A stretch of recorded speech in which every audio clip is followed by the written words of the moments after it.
اللہ پاک سے کبھی نا امید مت ہونا، کیونکہ وہ قطرہ مانگنے پر بھی سمندر عطا کر دیتا ہے۔ اپنی خوشیوں کی حفاظت کرو، سب کو سب کچھ مت بتاؤ۔ نظر سچ میں ہوتی ہے اور یہ بہت بری ہوتی ہے۔ حضرت علی نے فرمایا، جو شخص تمہارے خون سے نہ ہو مگر پھر بھی تم کو عزت دے اور پیار دے تو بے شک وہ تمہارے لیے بہترین رشتہ ہے۔ آج اگر زندگی مشکل ہے تو کل کی آسانی کا وعدہ بھی اللہ نے کیا ہے۔ اللہ سے مانگو، خوب مانگو، اللہ تمہیں امید سے بڑھ کر دے گا۔ اللہ تعالیٰ سے دعا مانگو تو دعا کی قبولیت پر یقین رکھو، کیونکہ اللہ تعالیٰ کسی غافل، لاپرواہ اور مایوس کی دعا قبول نہیں کرتا۔ زندگی میں آگے بڑھنا ہے تو بہرے ہو جاؤ، کیونکہ بعض لوگوں کی باتیں مایوسی میں اضافہ کر دیتی ہیں۔ اپنی تربیت کی ذمہ داری خود اٹھاؤ اور روح کو ان عادتوں سے آزاد کرو جس میں وہ گرفتار ہو چکی ہے۔ غم اور مشکلات صرف اللہ کو بتایا کرو، اس یقین کے ساتھ کہ وہ تمہیں جواب بھی دے گا اور تمہاری تکلیف بھی دور کر دے گا۔ حضرت علی نے فرمایا، زیادہ سوچنے سے بہتر ہے کہ استغفار کیا جائے۔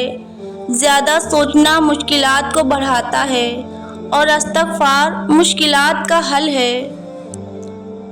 لوگوں کے غلام مت بنو جبکہ اللہ نے تمہیں آزاد پیدا کیا ہے۔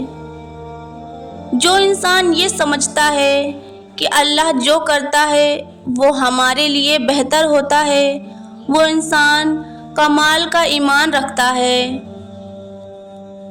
کفر کے بعد سب سے بڑا گناہ کسی کی دل آزاری کرنا ہے۔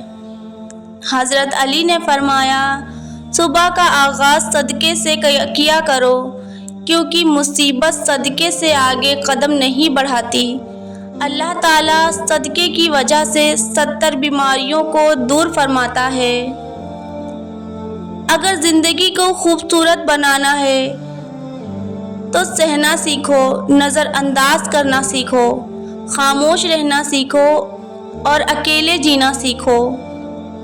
حضرت علی نے فرمایا، انسان کی سب سے بڑی خواہش سکون ہوتی ہے، جس کو اللہ نے نماز میں رکھا ہے، کیونکہ اللہ نے سجدے میں بے چین دلوں کی شفا رکھی ہے۔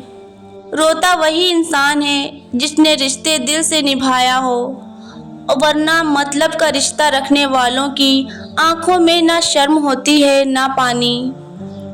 کسی نے پوچھا، انسان برا کب بنتا ہے؟ فرمایا، جب وہ اپنے آپ کو دوسروں سے بہتر سمجھنے لگے۔ خوش قسمت ہے وہ انسان جس کے لیے کوئی روئے، مگر بد قسمت ہے وہ انسان جس کی وجہ سے کوئی روئے۔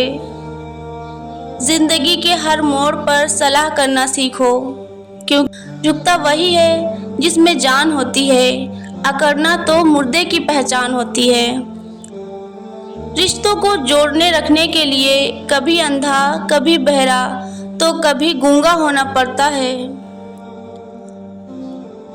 5 جگہوں پہ 5 چیزوں کی حفاظت کرو، محفل میں زبان کی، بازار میں آنکھوں کی، نماز میں دل کی، دسترخوان میں پیٹ کی اور نگاہ میں حیا کی۔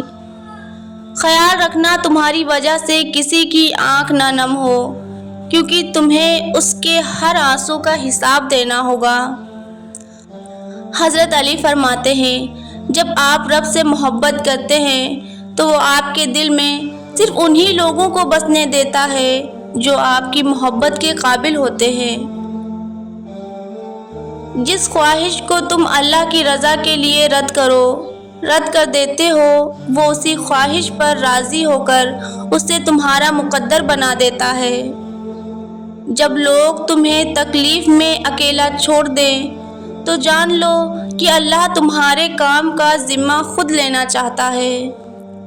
حضرت علی نے فرمایا، آپ کسی کو بھی دو چیزوں کے لیے زبردستی مجبور نہیں کر سکتے، ایک محبت، دوسرا عبادت، دونوں دل سے ہوتی ہیں اور دونوں کا رشتہ روح سے جڑتا ہے۔ اللہ تعالیٰ تمہارے لیے 3 باتیں پسند نہیں کرتا: بلا وجہ کی گپ شپ، فضول خرچی اور لوگوں سے مانگنا۔ اپنے دل میں اتنی نفرتیں مت رکھو، کیونکہ جس دل میں نفرت ہوتی ہے اس دل میں اللہ نہیں بستا۔ حضرت علی نے فرمایا، قیامت کی نشانی میں ایک نشانی یہ بھی ہے کہ جھوٹے لوگوں کی عزت ہوگی اور سچے لوگ ذلیل ہو کر رہیں گے۔ دکھ دینے کی 1000 طریقے ہیں، لیکن سب سے گھٹیا طریقہ محبت اور ہمدردی کا دکھاوا کرنا ہے۔ کبھی اپنی زبان سے دوسروں کے عیب بیان نہ کرو، کیونکہ عیب تمہارے بھی ہیں اور زبان لوگوں کی بھی ہے۔ جب بھی فارغ وقت ملے اپنی ماں کے پاس جا کر بیٹھا کرو، کیونکہ ماں کے ساتھ گزارا ہوا وقت قیامت کے دن نجات کا باعث بنے گا۔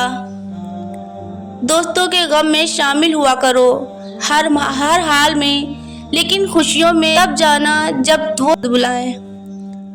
تنہا انسان کو کبھی تنہا نہ سمجھو، کیونکہ جو تنہا ہوتے ہیں اس کے سب سے قریب اللہ ہوتا ہے۔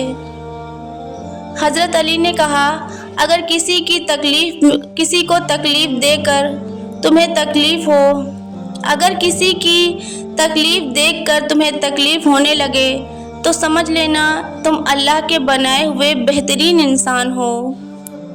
وہ جگہ چھوڑ دو جہاں تمہارے احساس اور تمہارے الفاظ کی قدر نہ ہو، چاہے پھر وہ کسی کا دل ہو یا گھر۔